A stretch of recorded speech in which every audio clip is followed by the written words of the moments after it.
नमस्कार. पत्रकार हेमंत सुशीला श्रीराम जोशी. एखादा तरुण त्याचा लहानपणी आईबापाविना ते वाढलेलं पोर त्याचा सांभाळ मग त्याचा मामा करतो. मामानं सांभाळ केल्यामुळे मामाचे त्याच्यावर उपकार असतात, ऋण असतात. पुढे हा उत्तम नोकरीला लागतो किंवा खूप मोठा होतो. मोठा झाल्यानंतर साहजिकच त्याच्या लग्नाचा जेव्हा विषय निघतो तेव्हा मामा म्हणतो तू माझ्या मुलीशी लग्न कर. वास्तविक त्या मुलीची कॅपॅसिटी नसते. Compare to this boy, this young man, ती तेवढी देखणी नसते, शिकलेली नसते, काहीशी जाडी असते, कुरूप असते. तरीही तो तिच्याशी लग्न करतो, कारण त्याच्यासाठी तो मामा महत्त्वाचा असतो. त्या मामानं केलेले उपकार त्याला आठवत असतात. आणखी एक उदाहरण सांगतो की अमेरिकेत आपले भारतीय तरुण जातात, मराठी तरुण जातात, उत्तम नोकरीला लागतात किंवा व्यवसाय करतात, खूप मोठे होतात, आर्थिकदृष्ट्या सबळ होतात. पण तिकडे त्यांना भारतीय मुली मिळत नाहीत. नाईलाजानं मग ते भारतात येतात. विशेषतः मराठी तरुण असेल तर तो महाराष्ट्रात येतो, पुण्या मुंबईकडे मुली शोधतो आणि त्याची वास्तविक योग्यता खूप मोठी असताना देखील, तो देखणा असताना देखील तो एखाद्या साध्या तरुणीशी, जेमतेम दिसणाऱ्या तरुणीशी तो लग्न करून मोकळा होतो, कारण त्याला नाईलाज असतो. मित्रांनो, इंदिरा काँग्रेसचं तेच आहे. आणि हर्षवर्धन सपकाळांनी किंवा सौ सुचेता आनंद कुलकर्णी यांनी ते लक्षात घ्यायला पाहिजे की हर्षवर्धन उर्फ बंटी सपकाळ, त्यांची ती योग्यता नक्कीच नाही. एकेकाळची जी काँग्रेस पार्टी होती त्या काँग्रेस पार्टीमध्ये हर्षवर्धन सपकाळ यांना प्रदेशाध्यक्ष करणार आहेत असं जर एखाद्यानं सांगितलं असतं तर लोक हसत सुटले असते. पण आता कोणीच मिळत नाही म्हणून त्या अमेरिकन तरुण पद्धतीनं त्या काँग्रेसनं सपकाळांच्या गळ्यात माळ टाकली, किंवा मामाचे उपकार त्या पद्धतीनं या सपकाळांना प्रदेशाध्यक्ष करण्यात आला. सुचेता कुलकर्णीचा संदर्भ असा की मला बहुतेक वेळा अनेक लिखाण वाचतो किंवा अनेक संदर्भ माझ्या समोर येतात, पण मी अस्वस्थ होत नाही. मात्र ज्या पद्धतीनं त्या इंटकच्या म्हणजे काँग्रेस प्रणीत कामगार संघटनेच्या पदाधिकारी सौ सुचेता आनंद कुलकर्णी, कधी त्यांचं थोबाड पण बघितलं नाही, कधी नावही ऐकलं नाही, पण या सोशल मीडियावर ते जी मी उदाहरणं दिली त्या पद्धतीनं जसं सपकाळ लहान तोंडी मोठा घास घेतात, तेच या सुचेता कुलकर्णी यांनी केलं आहे. की कुठे देवेंद्र फडणवीस, काय त्यांची योग्यता, काय त्यांचं काम, कर्तृत्व, त्यांची मेहनत, आणि ही सुचेता कुलकर्णी थेट सूर्यावर थुंकते. जनाची नाही तर मनाची तर वाटायला पाहिजे. अर्थात तिनं ज्या पद्धतीनं सोशल मीडियावर अतिशय खालच्या शब्दांमध्ये फडणवीसांवर टीका केलेली आहे, त्याला जर बेस असता, आधार असता तर आपण समजू शकलो असतो. पण बेसलेस काहीही बोलायचं. आणि त्यातलं सगळ्यात महत्त्वाचं वाक्य जे मला खटकलं की ही सुचेता कुलकर्णी थेट जाहीर सांगते आहे की फडणवीसांचं मानसिक संतुलन बिघडलं आहे. म्हणजेच काय की फडणवीसांना वेड लागला आहे, याचा सरळ अर्थ तोच आहे. मानसिक संतुलन बिघडणं म्हणजे वेड लागणं. ती वेडं ठरवते. या राज्याचा जो नंबर 1 नेता आहे त्याला ती वेडं म्हणते. आपली पातळी काय, आपली योग्यता काय, आपण कुठे आहोत, आपल्याला धड आपल्या मोहल्ल्यातली माणसं ओळखत नाही. माझ्यासारख्या राजकीय पत्रकारांना कोणी सुचेता कुलकर्णी ठाऊक नाही. आणि ती या आगाऊ पद्धतीनं काही मुद्दे मांडते आणि त्याचा संदर्भ फडणवीसांच्या मानसिक संतुलनाशी ती लावते. किती निर्लज्ज ही बाई आहे. पण आता तिने जे मुद्दे मांडले आहेत आणि मानसिक संतुलन फडणवीसांचं का बिघडलं, त्यासाठी मी तुम्हाला या आधीच्या व्हिडिओमध्ये सांगितलं होतं की तिने नेमके काय काय आरोप केले आहेत. पण तिचे ते आरोप 4-2 नाहीत, असे 20-25 आरोप आहेत. आणि ते अतिशय हीन पातळीचे, दर्जाहीन, बेसलेस आहेत. आणि त्या मुद्द्यांचा तिने तो मानसिक संतुलन फडणवीसांचं बिघडण्याच्या बाबतीमध्ये संदर्भ दिला आहे. तळपायाच्या आग मस्तकात जाते. म्हणजे ती जर पुरुष असती तर एखाद्या भारतीय जनता पक्षाच्या सटकलेल्या कार्यकर्त्यांना तिला 2 थोबाडीत मारल्या असत्या. भाजप आमदारांचा फडणवीसांवर विश्वास नाही म्हणून त्यांचं मानसिक संतुलन बिघडलं. काय बावळट बाई आहे यार ही. भारतीय जनता पक्षाचाच नाही, या राज्यातले 95% आमदार, तू फक्त नाव दे मला, 5% आमदार असे असतील की ते व्यक्तिगत जर विचारलं तर फडणवीसांच्या विरोधात बोलतील. भारतीय जनता पक्षाच्या प्रत्येक आमदाराला आपला कार्यकर्ता, आपला नेता म्हणून फडणवीसांनी तो निवडणूक लढवण्यात कायम यशस्वी ठरावा म्हणून वेळोवेळी उपकृत केला आहे. उपकृत करतात, त्याच्या पाठीशी मोठ्या भावासारखं उभं राहतात.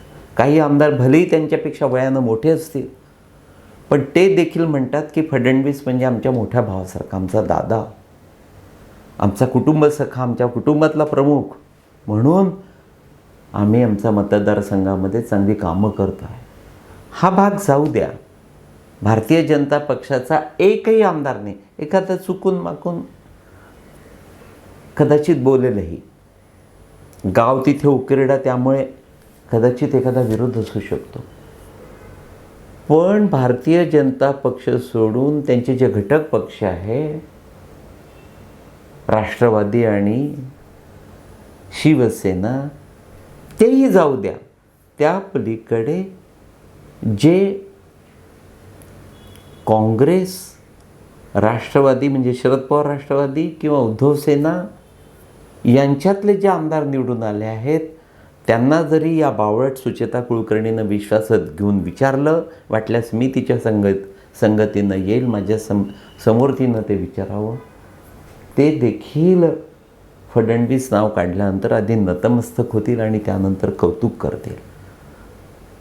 तुला ते सांगता येत नाही सुचेता, परंतु विरोधातले आमदार ज्यांनी फडणवीसांना छळलेलं असतं, टीका केलेली असते, बामण म्हणून हिणवलेलं असतं, तरीही ते जेव्हा संकटात सापडतात तेव्हा त्यांना सगळ्यात आधी त्यांच्या नेत्यांची नाही तर फडणवीसांची आठवण येते. आणि मग ते फडणवीसांकडे धाव घेतात, त्यांना मनातलं सांगतात आणि फडणवीस म्हणतात काळजी करू नका, मी तुमच्या पाठीशी आहे. विरोधकांना, माझ्या समोरचे हे उदाहरण आहे. एवढा मोठा विरोधक आमदार, मी तुला नाव सांगत नाही बावळट सुचेता, तो प्रचंड विरोधात, ब्राह्मणांच्या विरोधात, भारतीय जनता पक्षाच्या विरोधात आणि फडणवीसांचा नंबर 1चा शत्रू. पण जेव्हा त्याची सगळी प्रकरणं बाहेर आली आणि त्याला तुरुंगात जायची वेळ आली, तेव्हा तो माझ्या समोर फडणवीसांच्या अक्षरशः साष्टांग दंडवत घातला. फडणवीसांना लाजायला ते लाजले, त्यांना वाईट वाटलं. त्यांनी त्याला छातीशी कवटाळलं आणि सांगितलं, प्लीज असं करू नका. मतभेद असतात, मनभेद असतात, पक्षभेद असतात, पण मी त्या पलीकडचा नेता आहे. आणि फडणवीस हा असा एकमेव नेता आहे की जो साऱ्यांच्या पाठीशी उभा असतो. आणि त्याला तू म्हणते, काय तुला खरंच हरामखोर म्हटलं असतं, पण तू स्त्री आहे. त्याला तू म्हणते की त्या फडणवीसांचं मानसिक संतुलन बिघडलं. का बिघडलाय? तर भारतीय जनता पक्षाच्या आमदारांचा विश्वास नाही. खरंच तू स्त्री नसती, तू जर भारतीय जनता पक्षाच्या आमदारांसमोर म्हटलं तर तुला थोबाडलं असतं त्यांनी. या पद्धतीने बोलता कामा नये. अनेक संदर्भ तुझे आहेत, हास्यास्पद संदर्भ आहेत. केंद्रातील RSS आणि भाजपातील पराकोटीचे वाद.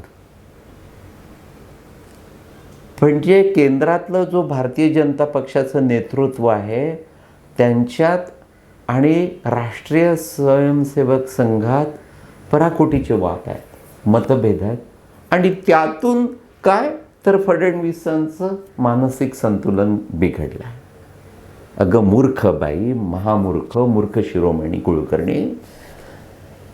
जर मानसिक संतुलन बिघडायचं असतं तर ते शहा, मोदी किंवा भागवतांचं बिघडलं असतं. फडणवीस स्वतःला कधीही त्या पद्धतीचा देशाचा नेता किंवा RSSचे प्रमुख मानत नाही. ते थेट सांगतात, जाहीर करतात, स्वतः संघस्थानावर जातात आणि मी स्वयंसेवक आहे एवढंच सांगतात. भारतीय जनता पक्षाचं मी देशव्यापी नेतृत्व आहे हे त्यांच्या स्वप्नात सुद्धा नसतं. आणि तुला कोणी सांगितलं की RSSमध्ये आणि देशव्यापी संघटनेमध्ये भारतीय जनता पक्षाच्या नेतृत्वामध्ये वाद आहेत म्हणून? थोडेफार मतभेद असू शकतात, वैचारिक मतभेद असू शकतात. एखाद्या मुद्द्यावरून कदाचित RSSला मुद्दे आवडत नाहीत किंवा भारतीय जनता पक्षाला जर भारतीय जनता पक्षाच्या नेत्यांना RSSचा अमुक एखादा मुद्दा किंवा भूमिका आवडली नाही, असं कधीही घडलं नाही आणि घडणार नाही. कारण भारतीय जनता पक्ष किंवा मोदी किंवा शहा किंवा अन्य या साऱ्यांचा कॅप्टन RSS आहे. ते भागवतांच्या पुढे नाहीत. भागवतांसमोर ते नतमस्तक होणारे साधे स्वयंसेवक आहेत, मूर्ख बाई. त्यामुळे या पद्धतीने फडणवीसांचा काय संबंध? एकतर त्यांच्यात वाद नाही आणि त्यांच्यात वाद आहे तसा बादरायण संबंधला लावून तू त्यातून असं म्हणतेस की या दोघांमध्ये वाद असल्यामुळे फडणवीसांचं मानसिक संतुलन घडलं आहे. किती मूर्ख आणि खालची पातळी गाठलेली तू स्त्री आहेस, तुला शोभत नाही. घेतलेले निर्णय मंत्री पाळत नाहीत असा आरोप तू केला आहे. त्यानंतर जी कामं फडणवीसांनी हाती घेतली त्यात भ्रष्टाचार उघड झाला. आणखी आरोप तू केला आहे की खोट्या हिंदुत्वाचा फाटलेला बुरखा. कुठलं खोटं हिंदुत्व? एवढी प्रखर हिंदुत्वाची जाहीर भूमिका घेणारं भारतीय जनता पक्ष आणि राष्ट्रीय स्वयंसेवक संघ, त्यांचा हा 24 तास कार्यकर्ता आणि स्वयंसेवक, अतिशय उघड त्यांचे नेते हिंदुत्वाची भूमिका घेतात. म्हणून तुझं कुलकर्णी आडनाव शाबूत आहे, नाही तर केव्हाच ते शेख झालं असतं. काही कुठल्याही पद्धतीचं बोलायचं. मंत्री ऐकत नाहीत म्हणून फडणवीसांचं मानसिक संतुलन बिघडलं आहे. तू त्या मंत्र्यांनाच जाऊन विचार. एखादा कडक हेडमास्टर असतो ना, हे फक्त मी शंकरराव चव्हाण आणि पृथ्वीराज चव्हाणांच्या वेळेला बघितलं आहे की मंत्री त्यांना चळाचळा कापायचे. आणि त्याही पलीकडे 2 पावलं पुढे फडणवीस आहेत. ते फडणवीसांना अक्षरशः एखाद्या हेडमास्टरसारखा किंवा कडक बापासारखा रिस्पेक्ट करतात, मान सन्मान देतात. त्याही पलीकडे एकनाथ शिंदे एकेकाळचे मुख्यमंत्री, अजितदादा उपमुख्यमंत्री होते, अतिशय पॉवरफुल. त्यांच्या पत्नी सुनेत्रा पवार त्या उपमुख्यमंत्री. हे देखील फडणवीसांनी अमुक एक सांगितल्यानंतर फडणवीसांचा शब्द, त्यांचा निर्णय फायनल असतो. कधीही वाद घालत नाही. अमुक एखाद्या निर्णयावरून, कामावरून फडणवीस आणि एकनाथ शिंदे यांचे वाद झाले. इतर मंत्र्यांचा तर फार दूरदूरपर्यंत विषय नाही. असं स्वप्नात देखील घडलेलं नाही. तू फार निर्लज्ज आणि मूर्ख बाई आहेस. आणि या अशा पद्धतीच्या पोरकट भूमिकेमुळे फडणवीसांचे काय तर त्यांचं मानसिक संतुलन बिघडलं. हा विषय इथेच थांबत नाही. तू फार आरोप करतेस, विचार करून आरोप करत जा. या राज्याला पहिल्यांदाच खूप चांगलं नेतृत्व मिळालं आहे. अभद्र बोलू नको. कुलकर्णी आडनाव आहे, लाज वाटली पाहिजे. तूर्त एवढंच. नमस्कार.